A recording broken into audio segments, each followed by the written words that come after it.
Good morning, everybody, and welcome back to another Travels of Red Rover. I'm Sean. And I'm Corinne. And where are we this morning? We're being adventurous this morning. We are at a location we've never done before.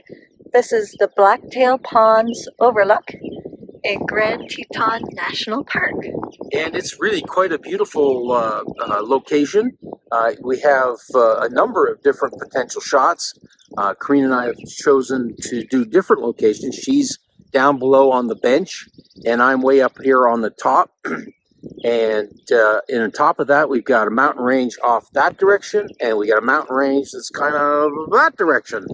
And it should be interesting to see what we get this morning. The glow is already starting to happen, so we're going to need to get to work pretty soon. Yeah, we see the glow of the sun over the eastern horizon, northeastern horizon.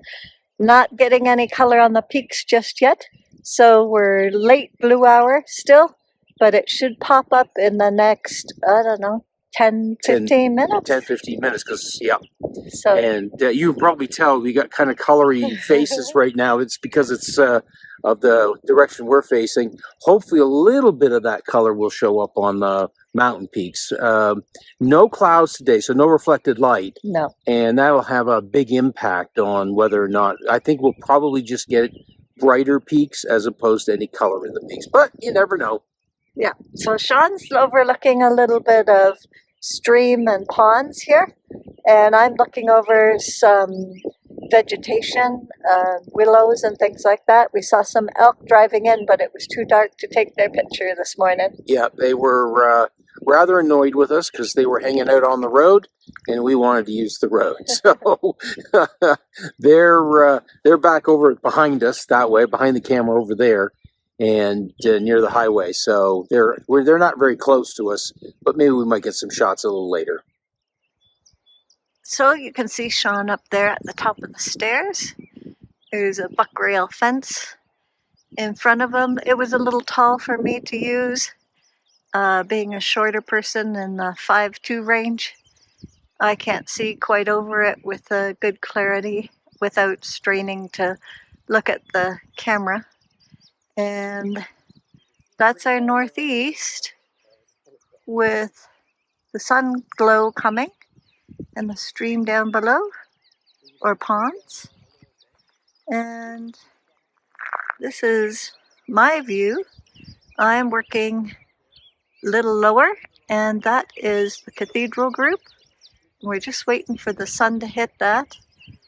I've set up my camera with a 2-stop graduated filter to try and reduce the brightness in the sky and improve my foreground. So that's going to work pretty well, I think. And I'm pretty low so that I get lots of that nice green vegetation in my picture. So you can see Corinne down there on the lower bench. This is the shot I'm looking at right now. I like that little piece of stream just down in the midground there. Later on, we might switch over to shoot the big Three Sister type peaks here of the Tetons. It's kind of a favorite of everybody. Mostly this shot is all about the variable green as you go off towards the mountain, and this shot has that nice little piece of river in it that's going off towards the peak. So both shots are beautiful, and we'll just have to see which one I like by the end. So in addition from shooting up here, you could actually work your way down the path down to those little ponds here and set up and maybe get a little bit of a reflection shot of the mountains as well. We've been doing quite a bit of reflections, so I'm just doing something that has sort of kind of obvious leading lines into the mountains, and not so worried about reflections this morning, but that would be an interesting shot to go and try. The real key to this shot in the morning is to catch the first light on the peaks. That's an incredibly pretty shot. And with nothing in the background, you're pretty much focused in such that you don't have a lot of sky showing, so you're really highlighting the peaks. We've been finding lately, though, we've been enjoying the shots that start to light up some of the midground and foreground as well. So we tend to hang here until sun is almost completely up, and before it gets to the point where it's becoming a little bit too glary type light. The light becomes harsh on these mountains after a little while, and that's usually the quitting spot for us. This is the view of the back of my camera, and I'm on aperture priority mode, as you can see by the AV in the top left corner, and f16 shown on the bottom left at ISO 100, which is the bottom right. And then at the bottom center, you'll see my exposure compensation. And this is why I like using the aperture priority mode. I don't have to worry about shutter speed because nothing's moving in my picture. But if I find that my histogram is too light, then I can easily point to my exposure compensation, bring that up, and tone it down.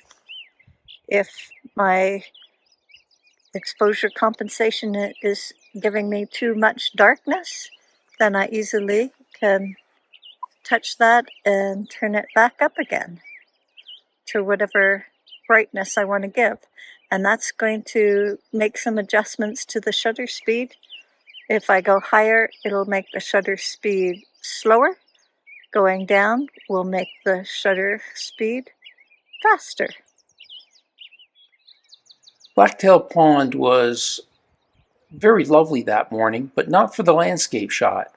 Mostly because there was just so many animals moving around down in the valley below us that it really became far more interesting to watch them than it did actually to shoot the landscape shots.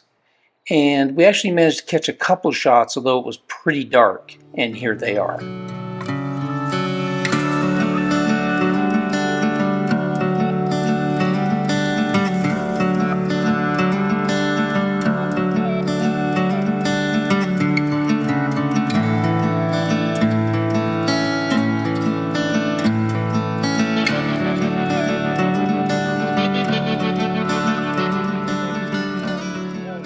You can see that our light is starting to show up on those mountain peaks over there.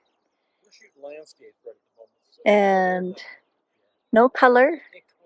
So I'm keeping it quite simple. I got a little graduated filter on just to help keep the brightness of the sky down. And the edge of the filter is set at the top of those trees that you can see there.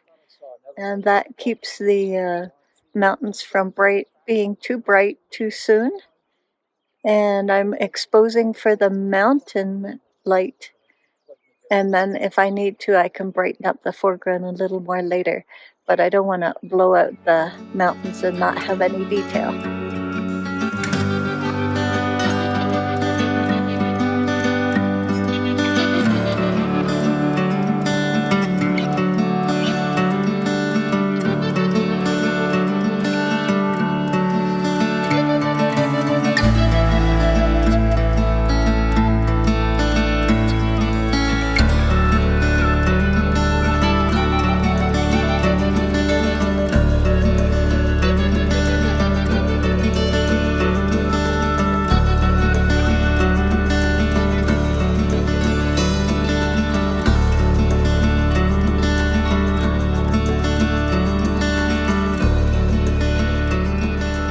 So this morning I decided to work on a couple panos. I put on a longer lens in case we saw some wildlife, and we did see some moose go by. Sean had a better lens to capture it than I did. They were a bit far away. But while I was using the longer lens, I set up my camera in portrait orientation, and what I did is I set the camera on manual mode, That way I can control the exposure across as I'm panning without it getting too bright on the one end. It'll be more consistent. I also still used my 2-stop graduated neutral density filter to put down over the tree line. And now you can see that the trees are a bit brighter. But I got a nice sweep across. One thing you want to do is make sure that you have leveled your camera. You can see there my level is pretty close. And you want to practice before you do your pano, checking that you're level most of the way across your image. So I have it slightly out, but that shouldn't make too big a difference once I stitch my picture together. You can also see that the exposure changes as I sweep back and forth, but it's well within the range of the histogram.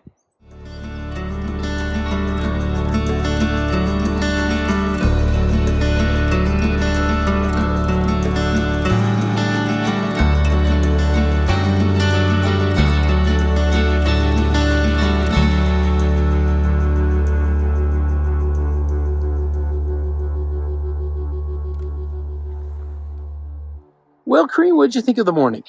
Well, it was nice to do a new location we'd never been to before. Try a different set of compositions. I did some panos there when the sun was coming up, and we got to see some wildlife. Yeah, I got to see some moose, maybe even got a picture of it too, which you'd probably already know by now. The light was kind of mediocre for a landscape this morning, but it was okay. It's representative of what you'd see in the early mornings at summer, so yeah, it is what it is. It is what it is. I enjoyed it. It was nice and peaceful. We didn't have crowds showing up till 6:30. Well, I think it's time to wrap this video up. I sure hope you enjoyed it, and if you did, please give us a thumbs up. And if you'd like to see more of our videos, go ahead and hit that subscribe button down below. We'd really appreciate it. And we thank everyone who has subscribed so far. If you want to know when we release new videos, hit that notification bell just down there. And as always, we love hearing from you, so don't hesitate to comment, leave us a thought, tell us about your trip to the Tetons. We love to hear from you, and we read all of them, and we try to respond to all of them. And until next time, bye for now. Bye for now. No, don't go yet. Here is the special edition. This is a series of photographs we took at the Cody Bull Riding Rodeo. And it was so much fun, and the photos were so much fun, we thought you might enjoy them.